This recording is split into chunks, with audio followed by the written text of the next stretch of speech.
Myself Dr. Sushil Kumar Yadav, and today is my topic is geometrical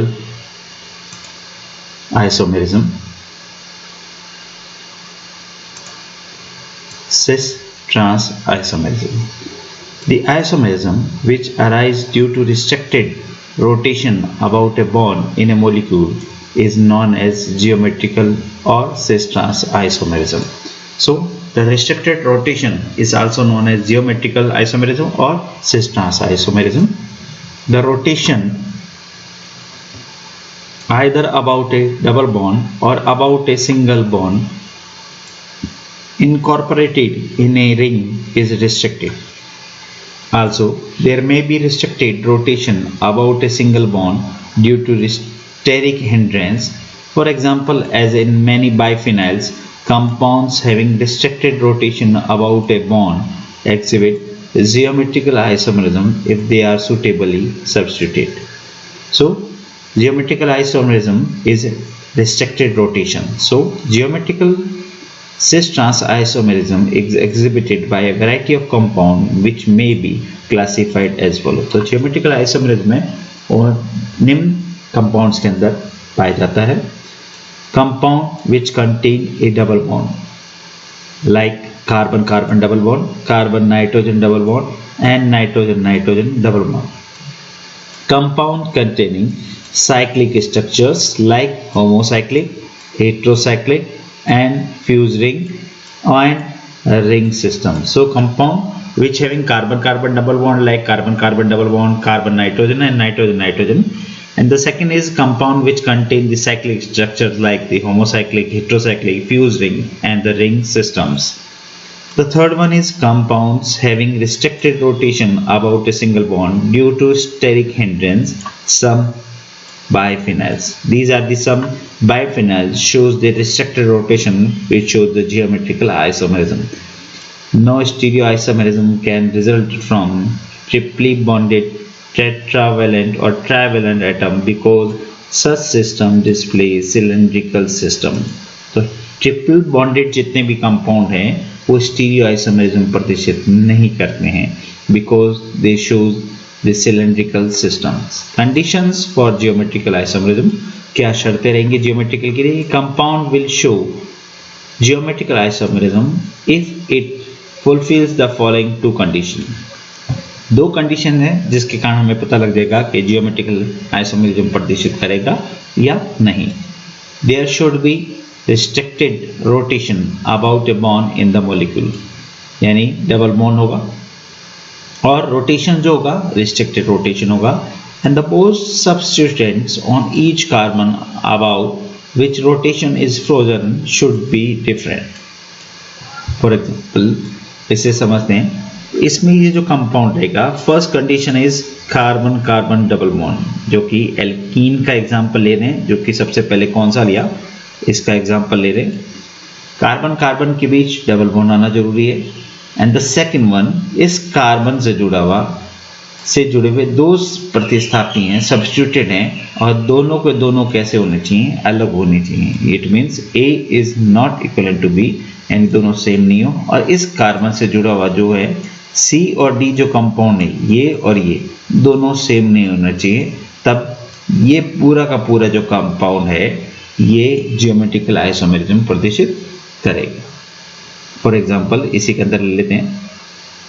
इसमें देखें पहली condition fulfil करा है कार्बन कार्बन डबल बॉन्ड, और दूसरा ये जो कंपाउंड है दोनों ये दोनों डिफरेंट है और इधर ये दोनों कंपाउंड है ये दोनों डिफरेंट है. It shows geometrical isomerism. तो इसी देखें इस कंपाउंड में देखें कार्बन कार्बन डबल बॉन्ड, इन दोनों को देखें दोनों डिफरेंट है, ये दोनों देखें दोनों डिफरेंट है. ये पूरा सिस्टम जो है ये जो स्ट्रक्चर है जियोमेट्रिकल आइसोमेरिज्म प्रदर्शित करेगा. So geometrical isomerism are not related as object and mirror image, hence they are diastereomers. According to the definition, stereoisomers which are not mirror image to each other are called the diastereomers. यानी diastereomers हैं, यानी definition के according देखिए those isomers which are not mirror image of each other are called diastereomers. geometrical isomerism due to carbon carbon double bond, जबकि alkene के अंदर ऊपर example में थोड़ा सा पढ़ा था. Double bond consist of A sigma and pi bond perpendicular to each other. If they are rotation about the double bond and the pi bond will break, thus there are no free rotation about a double bond. The rotation about a double bond is frozen. So the energy barrier for rotation about carbon-carbon double bond in simple alkene is about 62 to 65. For example, the energy barrier of E12-diethyl ethylene was found to 65 kilocalorie per mole. Steric and electronic contribution to substituent greatly influence the magnitude of energy barrier. For example, nomenclature लें, cis trans isomerism nomenclature की बात करें, the compound the type of AB and AB can exist in the following two forms due to frozen rotation. इसकी अगर बात करें तो दो कंडीशन के अंदर रह सकता है, A और A दोनों एक तरफ और ये B दोनों एक तरफ. It is known as cis form and A and B opposite direction में और ये दोनों opposite direction में. It is known as the transform. The isomer in which the identical groups are on the same side, ये same groups जो हैं, same compound, atoms और molecules एक ही तरफ हों, are called the cis, और ये दोनों identical groups opposite side में तो trans कहलाते हैं. Now the next one is EZ nomenclature. This nomenclature of geometric isomerism are more general and can be applied to all compounds. EZ nomenclature is based on CIP rule. It is known as Cohen-Ingold-Prelog system. In the EZ system, the group of the highest priority on each carbon atom is identified by using the sequence rule by RS, as it is like a RS nomenclature. If the highest priority number groups are on the same side of the double bond, the configuration EZ means Zusammen is together, or if they are on the opposite side of the configuration, it is known as Antazazen means E.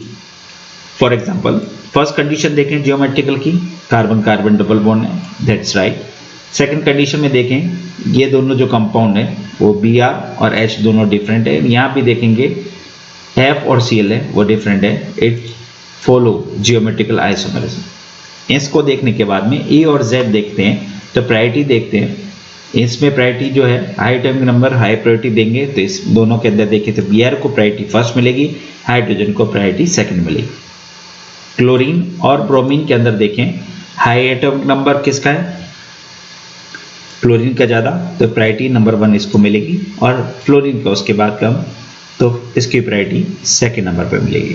अब दोनों में से ये देखेंगे high priority number जो हैं वो 1 जो है यहाँ है और 2 जो है वो भी यहाँ है, और दोनों एक ही साइड में. प्रायोरिटी नंबर 2 देखें दोनों एक ही साइड में, तो Z का मतलब टुगेदर, टुगेदर का मतलब यहाँ पर क्या हो गया, Z आइसोमर इसकी स्ट्रक्चर हो जाएगी. सेकंड में देखें, इसमें प्रायोरिटी देखें H और CH3 में देखें तो प्रायोरिटी में CH3 को फर्स्ट प्रायोरिटी देगी.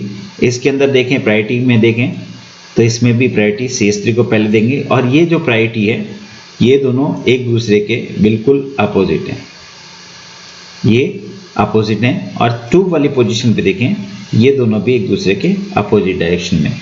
तो ये जो कंडीशन आई जिसमें ये दोनों अपोजिट डायरेक्शन में, ये दोनों अपोजिट डायरेक्शन में, तो ये जो कंपाउंड है 2-ब्यूटीन, इट इज को सिंबल में ब्रैकेट के अंदर लिखेंगे E यानी एंटाजाजेन यानी अपोजिट 2-ब्यूटीन.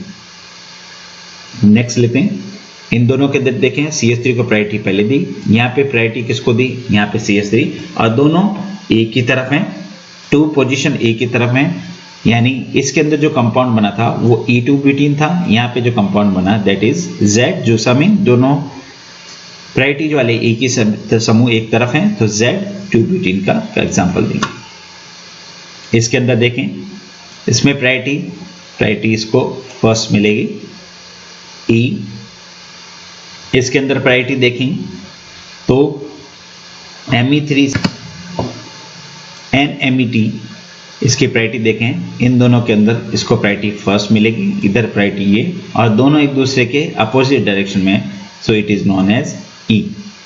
अब इनमें देखें एम और एच के अंदर देखें तो प्रायोरिटी फर्स्ट किसको मिलेगी, इसके अंदर बी आर, और ई टी के अंदर प्रायोरिटी देखें हाइड्रोजन नंबर की बात करें तो बी आर की, और ये दोनों कहाँ हैं, ए की तरफ हैं, तो ये कंपाउंड जो स्ट्रक्चर शो करेगा वो जेड नोमेनक्लेचर के हिसाब से प्रदर्शित करेगा। If geometrical isomerism contain two or more double bonds, the compound is considered as a derivative of the longest chain which contains the maximum number of double bonds, and the prefix Z and E are placed before the number indicating the position of the double bond in the main chain. For examples, इसकी बात करें, यहाँ पे देखेंगे पहला compound है, इसकी बात करें यहाँ पे देखें CH3, और इसकी प्रायोरिटी देखेंगे, ये दोनों कैसे हैं, सेम डायरेक्शन के अंदर है, तो ये जो Z बनेगा ये 4 बनेगा Z। इसमें प्रायोरिटी देखें 2 की पोजीशन कौन सी है, ये वाली 2 पोजीशन में देखें COH जो है यहाँ पर है, दूसरा कंपाउंड जो है वो कौन सा है आपके ये, और दोनों कंपाउंड कहाँ से हैं, अपोजिट कंडीशन के अंदर है, तो 2 की जो पोजीशन रहेगी वो रहेगी E, तो यानी 2E 4Z 2,4 hexa die एनोइक acid जो रहेगा इसकी स्ट्रक्चर रहती है।